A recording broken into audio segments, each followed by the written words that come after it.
एक हरी भरी घास के मैदान में दो चींटियां रहती थीं, गुड़िया और चिट्टी। दोनों बहुत अच्छी दोस्त थी, लेकिन स्वभाव में बिल्कुल अलग।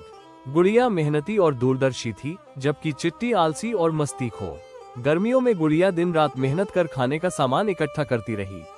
वो खेतों से गेहूं के दाने, चीनी के टुकड़े और सूखे पत्ते ला लाकर अपनी बाम्बी में रखती रही।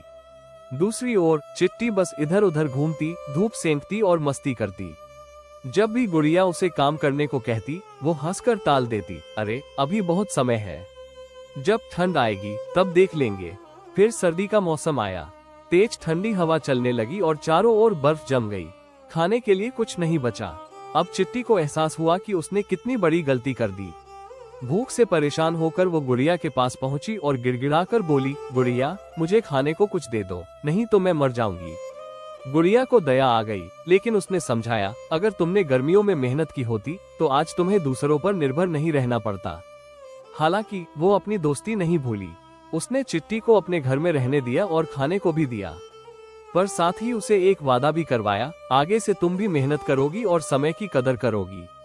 चिट्टी ने शर्मिंदा होकर सिर झुका लिया और कहा, हाँ गुड़िया, अब मैं समझ गई कि मेहनत और समय का सही उपयोग कितना जरूरी है। सीख, जो समय का सही उपयोग करता है वही असली सुख पाता है। एक समय की बात है, एक बड़े जंगल में दो चींटियां रहती थीं, मीना और टीना। दोनों बहुत मेहनती थी और हमेशा साथ काम करती थी। एक दिन खाने की तलाश में वे दोनों नदी के किनारे पहुंची।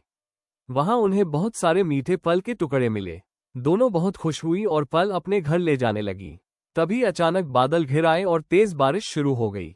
नदी का जलस्तर बढ़ने लगा और वे दोनों बीच रास्ते में फंस गईं। टीना घबरा गई और बोली, अब हम यहाँ से कैसे निकलेंगे? पानी तो बहुत तेजी से बढ़ रहा है। मीना ने सोचा और कहा, डरने की जरूरत नहीं, हमें मिलकर कोई उपाय निकालना होगा।